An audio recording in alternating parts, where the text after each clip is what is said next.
स्वागत है। आज हम एक बहुत ही दिलचस्प विश्लेषण पर बात कर रहे हैं, तीसरा नेत्र, मुरली और जीवन विज्ञान। ये 29 सितंबर 2025 की जो सुबह की मुरली है जी। उसका एक तरह से वैज्ञानिक और आध्यात्मिक विश्लेषण है।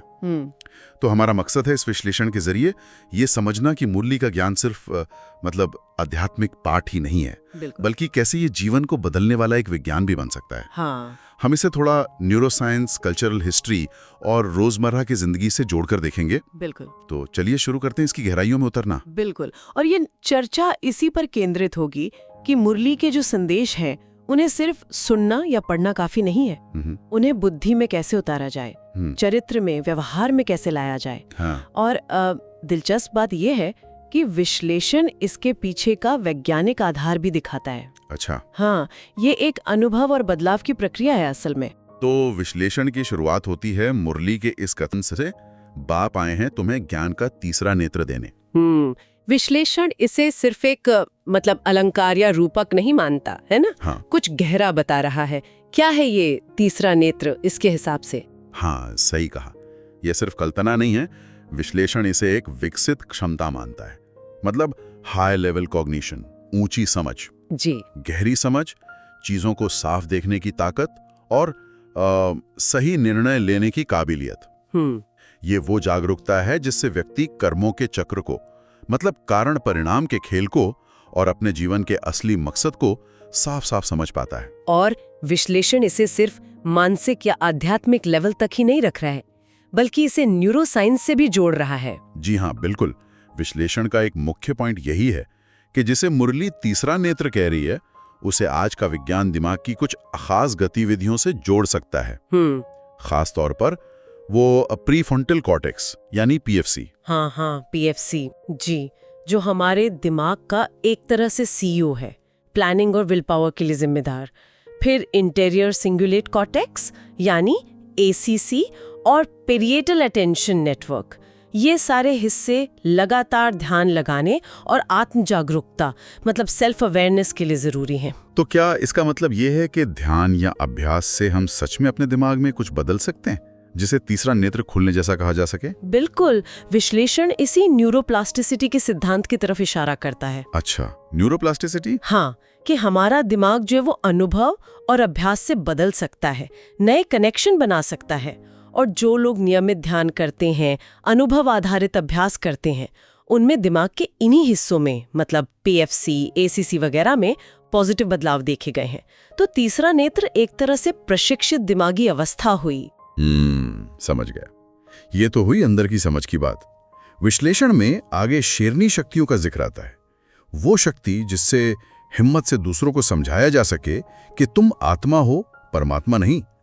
विश्लेषण कहता है इसके लिए बहुत हिम्मत चाहिए। ऐसा क्यों? ये संदेश देना इतना मुश्किल क्यों माना गया है? इसका कारण विश्लेषण में संज्ञानात्मक संघर्ष बताया गया है, कॉग्निटिव कॉन्फ्लिक्ट। Cognitive conflict? हाँ, मतलब ये संदेश कि आप एक आत्मा है, ईश्वर का अंश है, पर खुद ईश्वर नहीं है, ये कई जो प्रचलित धार्मिक या आध्यात्मिक धारणाएं हैं, जैसे अहम ब्रह्मास्मि या मैं ही सब कुछ हूँ, की जो सीधी व्याख्या होती है उससे अलग है। हाँ, ये तो है। तो जब कोई ऐसी बात सुनता है जो उसकी गहरी मान्यताओं से टकराती है, तो मन में एक तरह का टकराव या बेचैनी पैदा होती है। और दूसरों को इस अलग नजरिए को अपनाने के लिए प्रेरित करना वो आसान नहीं होता। तो इस चुनौती का सामना करने के लिए सिर्फ जानना काफी नहीं है, और भी कुछ चाहिए। यहीं पर शेरनी शक्ति का रोल आता है। विश्लेषण के मुताबिक इसके लिए चाहिए सोशल करेज, मतलब सामाजिक साहस। सामाजिक साहस जी, यानी भीड़ से अलग खड़े होकर सच बोलने की हिम्मत, साथ ही इफेक्टिव कम्युनिकेशन स्किल्स और गहरी सहानुभूति, मतलब दूसरे की स्थिति को समझते हुए अपनी बात रखना। और ये गुण सिर्फ जानकारी से नहीं आते। तो फिर कैसे? ये आते हैं साइकोलॉजिकल रेजिलियंस यानी मनोवैज्ञानिक लचीलेपन और इमोशनल रेगुलेशन मतलब भावनात्मक स्थिरता से। ये विकसित करने पड़ते हैं। और क्या इसका भी कोई न्यूरोसाइंटिफिक बेस विश्लेषण में दिया है? हाँ, दिया है। विश्लेषण बताता है कि सहानुभूति और दूसरों को समझने में मिरर न्यूरॉन्स और दिमाग के कुछ हिस्से जैसे इंसुला और टेम्पोरोप्यूरिटियल जंक्शन मदद करते हैं। लेकिन जब विरोध या असहमति का सामना होता है तो हमारा जो इमोशनल सेंटर है एमिगडाला, हाँ, वो एक्टिव हो सकता है, और स्ट्रेस रिस्पॉन्स सिस्टम HPA भी। इसीलिए दूसरों को समझाने से पहले खुद अंदर से स्थिर और शांत होना बहुत जरूरी है। विश्लेषण कहता है कि ध्यान, धीमी सांस लेने की अभ्यास और HRV यानी हार्ट रेट वेरिएबिलिटी को बढ़ाने वाले अभ्यास इसमें मदद करते हैं। समझ गया। तो ये सिर्फ बोलने का साहस नहीं, बल्कि अंदर की स्थिरता से पैदा हुआ साहस है। क्या विश्लेषण इसे डेवलप करने के कुछ प्रैक्टिकल तरीके भी बताता है? हाँ, कुछ ठोस सुझाव हैं, जैसे सीधे बड़े मंच पर जाने के बजाय छोटे स्टेप्स लेना। अच्छा। रोल प्ले के जरिए प्रैक्टिस करना कि आम सवालों या आपत्तियों का शांति से जवाब कैसे दें, और सिद्धांतों को रटने के बजाय मैं आत्मा हूं का अपना जो अनुभव है उसे सरल और सच्ची भाषा में शेयर करना। छोटी छोटी सफलताओं से कॉन्फिडेंस और साहस बढ़ता है। विश्लेषण का एक और बहुत जरूरी तर्क है कि आत्मा समझने से विकर्म विनाश होते हैं, परमात्मा समझने से नहीं। ये साइकोलॉजिकली कैसे काम करता है? सुनने में थोड़ा सा कंफ्यूजिंग लग सकता है। हाँ, ये वाकई एक गहरा मनोवैज्ञानिक पॉइंट है। विश्लेषण इसे डी आइडेंटिफिकेशन या पहचान से दूरी बनाने की प्रक्रिया से जोड़ता है। D identification? जी, जब व्यक्ति खुद को शरीर या अपनी पल पल बदलती भावनाओं और विचारों से अलग एक शाश्वत आत्मा समझता है, तो वो अपनी शारीरिक पहचान और उससे जुड़े अहंकार मतलब ईगो से थोड़ी मानसिक दूरी बना लेता है। और ये दूरी पुराने नेगेटिव बिहेवियर पैटर्न्स, बुरी आदतों, रिएक्शन को बदलने के लिए जगह बनाती है। तो ये पहचान बदलने से व्यवहार कैसे बदलता है? मतलब कनेक्शन क्या है? जब पहचान मैं शरीर हूं से हटकर मैं आत्मा हूं पर जाती है, तो कर्म करने की मोटिवेशन बदल जाती है। विश्लेषण इसे गीता के निष्काम कर्म के सिद्धांत से जोड़ता है। कर्म करो लेकिन फल की इच्छा या ईगो से प्रेरित होकर नहीं। हाँ, निष्काम कर्म। जी, तो प्रेरणा बाहरी होने के बजाय, जैसे तारीफ या फायदा, वो अंदरूनी हो जाती है, सही काम करने की संतुष्टि। ये एक तरह का कॉग्निटिव रिफ्रेम है। जब आप खुद को आत्मा समझते हैं तो पुराने कर्मों का बोझ यानी विकर्म हल्का होने लगता है, क्योंकि आप उस करने वाले भाव से थोड़ा अलग हो जाते हैं।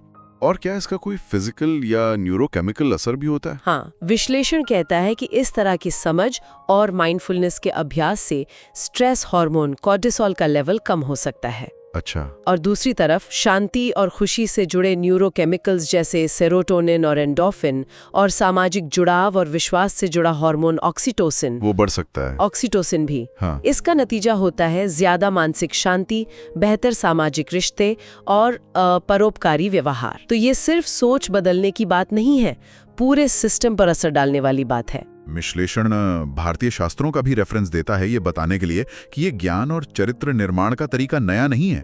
ये मुरली के संदेश से कैसे जुड़ता है? ये एक जरूरी लिंक है।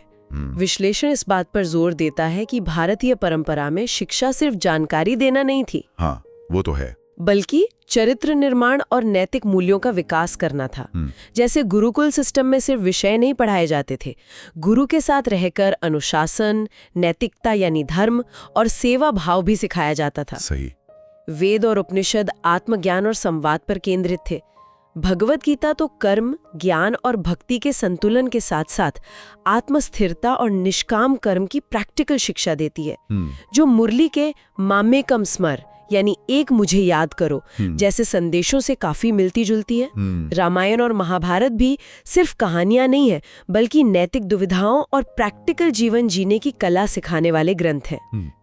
यहाँ तक कि तपस्या और यज्ञ जैसी परंपराएं भी वो आत्मानुशासन और संयम के अभ्यास थे। तो विश्लेषण का निष्कर्ष ये है कि मुरली इसी प्राचीन भारतीय परंपरा का एक मॉडर्न और फोकस्ड रूप है। हाँ, विश्लेषण इसे इसी तरह देखता है। पारंपरिक भारतीय शिक्षा ने ज्ञान को हमेशा नैतिक मूल्यों, सत्य, अहिंसा, धर्म, तपस्या और प्रैक्टिकल जीवन से जोड़ा। मुरली का संदेश विश्लेषण के अनुसार इसी रिच हेरिटेज का एक कंटेम्परेरी, फोकस्ड और वैज्ञानिक नजरिए से किया गया पुनरुद्धार है, जो ज्ञान को सिर्फ जानने तक नहीं बल्कि अनुभव करने और व्यवहार में उतारने पर जोर देता है। अब वापस आते हैं तीसरे नेत्र पर। अगर ये एक प्रशिक्षित दिमागी अवस्था है, तो क्या विश्लेषण इसे विकसित करने के लिए कुछ वैज्ञानिक रूप से समर्थित प्रैक्टिकल मेडिटेशन मेथड्स का सुझाव देता है? बिल्कुल। विश्लेषण कुछ ठोस अभ्यास करने लायक तकनीकें बताता है। एक है एकाग्र ध्यान, फोकस्ड अटेंशन मेडिटेशन। रोज 10-20 मिनट किसी एक चीज पर ध्यान लगाना। जैसे जैसे मुरली में बताया गया मामे कम याद या फिर ज्योति बिंदु पर ध्यान, ये अभ्यास हमारे दिमाग के सीईओ यानी पीएफसी को मजबूत करता है और मन के भटकाव वाले नेटवर्क डीएमएन को शांत करता है। डीएमएन, हाँ, डिफॉल्ट मोड नेटवर्क। जी। दूसरा है धीमी गहरी सांसें या हार्ट कोहेरेंस। 5-10 मिनट लगभग 6 सांस प्रति मिनट की गति से यह तनाव कम करता है, एचआरवी यानी हार्ट रेट वेरिएबिलिटी को सुधारता है, जो स्ट्रेस बैलेंस का अच्छा मार्कर है। ये शेरनी शक्तियों के लिए जरूरी अंदरूनी शांति और साहस देता है। अच्छा, एचआरवी के लिए भी? हाँ। तीसरा है साक्षी भाव या खुली निगरानी, ओपन मॉनिटरिंग इनसाइट मेडिटेशन। लगभग 10 मिनट। इसमें अपने विचारों, भावनाओं, सेंसेशंस को बिना जज किए बस एक दर्शक की तरह देखना होता है। यह सेल्फ अवेयरनेस और गहरी समझ बढ़ाता है, जिसे मुरली में ड्रामा को साक्षी होकर देखना कहा गया है। और चौथा है स्मरण या मंत्र, किसी छोटे सूत्र या अफर्मेशन को दोहराना, जैसे मैं आत्मा हूँ, मैं बाबा को याद करता हूँ। इसे बार बार दोहराने से उस मानसिक स्थिति के लिए दिमाग में नए रास्ते, न्यूरल पाथवे बनते और मजबूत होते हैं। यही तो न्यूरोप्लास्टिसिटी है। ये वाकई कमाल का है कि कैसे विश्लेषण दिखा रहा है कि ये प्राचीन सिद्धांत जैसे गीता या योग सूत्र और मॉडर्न न्यूरोसाइंस एक ही दिशा में इशारा कर रहे हैं। क्या विश्लेषण बताता है कि गीता, पतंजलि योग सूत्र और मुरली में प्रैक्टिकल शिक्षा देने के तरीके में कोई कॉमन पैटर्न है? हाँ, एक साफ पैटर्न दिखता है। ज्ञान प्लस अभ्यास इज इक्वल टू परिवर्तन। ये सिर्फ जानने की बात नहीं, करने की बात है। जानना प्लस करना। बिल्कुल। गीता में ज्ञान योग, कर्म योग और भक्ति योग का संगम है, जानना, करना और समर्पित होना। मुरली में भी ज्ञान, समझ, स्मृति यानी याद, अभ्यास और धारणा, अनुभव पर जोर है। पतंजलि के योग सूत्र में भी अभ्यास और वैराग्य यानी डिटैचमेंट को मन की वृत्तियों को शांत करने का मुख्य तरीका बताया गया है। हाँ, अभ्यास और वैराग्य।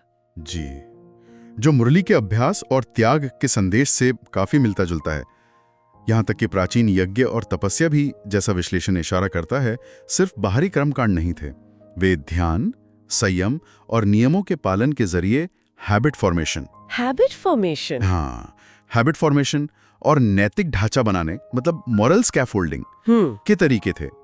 तो इन सभी में सिद्धांत को व्यवहार में उतारकर अंदरूनी बदलाव लाने पर जोर है। तो इन सब बातों से ये निष्कर्ष निकालना सही होगा कि ये सिर्फ आध्यात्मिकता नहीं, बल्कि जैसा विश्लेषण का टाइटल कहता है, ये एक तरह का जीवन विज्ञान यानी लाइफ साइंस है। निश्चित रूप से विश्लेषण का सेंट्रल आर्गुमेंट यही है।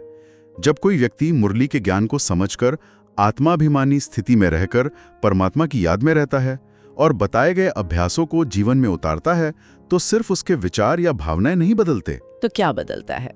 विश्लेषण कहता है कि उसके दिमाग की कार्यप्रणाली, मतलब न्यूरोप्लास्टिसिटी, उसके शरीर का रसायन जैसे हार्मोन संतुलन, कोर्टिसोल कम होना, ऑक्सीटोसिन बढ़ना, उसकी शारीरिक प्रतिक्रियाएं जैसे बेहतर एचआरवी और उसका सामाजिक व्यवहार, सब कुछ बदलता है। ये सब इंटरकनेक्टेड है। बिल्कुल।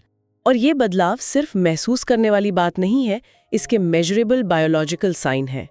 इसलिए मुरली का ज्ञान सिर्फ फिलॉसफी या बिलीफ सिस्टम नहीं है, बल्कि एक जीवन परिवर्तनकारी तकनीक है। ये मेंटल हेल्थ, नैतिक व्यवहार, डिसीजन मेकिंग और यहाँ तक कि कलेक्टिव वेलबींग को भी पॉजिटिव रूप से प्रभावित कर सकता है। ये सब सुनने में बहुत पावरफुल लगता है, लेकिन अक्सर चैलेंज होता है इसे रोजमर्रा की भागदौड़ भरी जिंदगी में लागू करने का। क्या विश्लेषण इसे आदत बनाने के लिए कोई प्रैक्टिकल रोड मैप या रूटीन सुझाता है? हाँ, विश्लेषण इसे समझता है और एक प्रैक्टिकल ढांचा देता है जिसे डेली और वीकली लेवल पर अपनाया जा सकता है। अच्छा, डेली और वीकली? जी, डेली लेवल पर। सुबह अमृत वेला 20-30 मिनट, दिन की शुरुआत 5 मिनट धीमी गहरी सांसों एचआरवी अभ्यास से करें, फिर 10-15 मिनट एकाग्र स्मृति या ध्यान, मामेकम याद जैसा। सुबह अमृत वेला 20-30 मिनट और अंत में 5 मिनट आज के लिए एक साफ पॉजिटिव इरादा बनाएं, जैसे आज मैं बिना टाले ये एक काम पूरा करूंगी। एक संकल्प की तरह। हाँ, संकल्प। दिन भर छोटे कदम। जब भी कोई नेगेटिव विचार, बहाना या टालमटोल का मन करे तो रुकें, 3 गहरी सांसें लें और याद करें, मैं आत्मा हूं, मुझे बदलना है। दिन भर छोटे कदम, साथ ही दिन में कम से कम एक छोटा सा निस्वार्थ सेवा का काम करें, किसी की मदद प्यार से बोलना। ये प्रैक्टिकल रूप में साहस और करुणा का अभ्यास है। रात में चिंतन 10 मिनट, सोने से पहले छोटा सा लिखें, आज कहाँ चुनौती आई, मैंने कैसे रिएक्ट किया, क्या सीखा, और 3 ऐसी चीजें लिखें जिनके लिए आप आज शुक्रगुजार हैं। ये पॉजिटिविटी और सेल्फ रिफ्लेक्शन में मदद करता है। ये जर्नलिंग जैसा हुआ। हाँ, एक तरह की शॉर्ट जर्नलिंग। और साप्ताहिक लेवल पर अभ्यास सत्र, हफ्ते में एक बार 60-90 मिनट किसी साथी के साथ या छोटे ग्रुप में मैं आत्मा हूँ के संदेश को साफ और शांति से समझाने की प्रैक्टिस करें। आम आपत्तियों पर जवाब देने का रोल प्ले करें। रोल प्ले, अच्छा जी। समूह स्मृति सेवा योजना, हफ्ते में एक सेशन, ग्रुप में 15-20 मिनट ध्यान या स्मृति का अभ्यास करें और फिर मिलकर किसी छोटी सेवा एक्टिविटी की योजना बनाएं। ग्रुप का पॉजिटिव असर पड़ता है। गहन अध्ययन चिंतन, हफ्ते में एक सेशन, किसी शास्त्र या मुरली के गहरे पॉइंट पर चिंतन करें और उसे अपने डेली जीवन और अभ्यास से जोड़ने की कोशिश करें। इस चर्चा में कई न्यूरोसाइंस के शब्द आए, PFC, amygdala, neuroplasticity, HRV, oxytocin. क्या हम इन्हें बहुत संक्षेप में दोहरा सकते हैं कि वे इस कॉन्टेक्स्ट में क्यों जरूरी हैं? को जल्दी से देख लेते हैं। न्यूरोप्लास्टिसिटी, दिमाग की बदलने की क्षमता। अभ्यास से हम सचमुच अपने दिमाग को बेहतर बना सकते हैं। प्रीफ्रंटल कॉर्टेक्स, पीएफसी, दिमाग का CEO. Planning, will power, self control, ध्यान इसे मजबूत करता है। Control centre. हाँ। एमिगडाला, डर और इमोशनल रिएक्शन का सेंटर, ध्यान इसे शांत करने में मदद करता है। एचआरवी, हार्ट रेट वेरिएबिलिटी, दिल की धड़कनों के बीच के समय का हिल्दी उतार चढ़ाव। स्ट्रेस बैलेंस का मार्कर, ध्यान और धीमी सांसें इसे सुधारती हैं। Health marker. जी। ऑक्सीटोसिन, जुड़ाव और विश्वास का हार्मोन, सेवा, करुणा और पॉजिटिव सोशल कनेक्शन से बढ़ता है। कॉर्टिसोल, स्ट्रेस हार्मोन, ध्यान और शांति की स्थिति इसे कम करती है। डिफॉल्ट मूड नेटवर्क, डीएमएन, मन के भटकाव से जुड़ा नेटवर्क, ध्यान इसे संतुलित करता है। बहुत स्पष्ट। तो इस पूरी चर्चा और विश्लेषण का सार क्या निकलता है? मुरली की इस ज्ञान को हम आखिर किस रूप में देखें? सार यह है कि मुरली का ये अंश, भले ही इसका सोर्स आध्यात्मिक और ईश्वरीय माना जाता है, लेकिन ये सिर्फ एक धार्मिक पाठ नहीं है। विश्लेषण इसे एक प्रैक्टिकल सिस्टम के रूप में पेश करता है। जब इसे बताए गए तरीकों से अनुभव में लाया जाता है तो इसके नतीजे वैज्ञानिक रूप से देखे जा सकते हैं। बेहतर सोच, इमोशनल स्थिरता, पॉजिटिव व्यवहार और ओवरऑल वेलबींग। ये बुद्धि, नैतिकता, आध्यात्मिकता और विज्ञान का संगम है। संगम। हाँ। और विश्लेषण में एक बहुत ही पावरफुल इंसाइट है। मुरली का तीसरा नेत्र असल में एक प्रशिक्षित ध्यान और साहस की प्रणाली है। ध्यान और साहस की प्रणाली। जी। ये आपको सिर्फ जानने वाला नहीं बनाता, बल्कि करने वाला बनाता है और दूसरों को भी प्रेरित करने वाला। ये ज्ञान सिर्फ थ्योरी नहीं है, बल्कि आदतें बदलने, दिमाग को रीवायर करने और कलेक्टिव चेतना पर पॉजिटिव असर डालने का एक प्रैक्टिकल टूल है। तो ये थी मुरली के एक अंश पर आधारित इस विश्लेषण की हमारी गहन पड़ताल। वाकई में इसमें आध्यात्मिकता, मनोविज्ञान, न्यूरोसाइंस और व्यावहारिकता का एक अद्भुत संगम देखने को मिला। ये दिखाता है कि कैसे प्राचीन ज्ञान को आधुनिक समझ के साथ जोड़कर जीवन में वास्तविक बदलाव लाया जा सकता है। और ये हमें एक सोचने वाले सवाल के साथ छोड़ जाता है। अगर व्यक्तिगत स्तर पर इस तरह के अंदरूनी अभ्यास से हमारे स्वास्थ्य, रिश्तों और फैसलों पर मापने लायक पॉजिटिव असर पड़ सकता है, तो सोचिए अगर सामूहिक रूप से बड़े पैमाने पर लोग इस तरह का अभ्यास करें, तो इसका हमारे समाज, हमारी दुनिया की समस्याओं और भविष्य पर क्या असर हो सकता है? ये एक ऐसा सवाल है जिस पर हम सभी को गहराई से सोचना चाहिए। मैं सितारा हूँ, शिव बाबा का प्यारा उजाला हूँ। मस्त बीच जो बिंदी चमके, सत्य का मैं प्यारा दीप हूँ। निराकार का मैं हूँ बेटा, आत्मा हूँ मैं चमकता सिता। पवित्रता मेरी है शान, शिव बाबा का रूहानी गान। मैं हूँ चैतन्य शक्ति का रूप, परम धर्म की रोशनी हूँ। ज्ञान योग में मन लगाया, दिल का दीप जलाया। मन बुद्धि का राजा हूँ, सच्चाई का का सहारा हूँ। ब्रह्मा बाबा का संग मिला, शक्तियों से मन को भरा।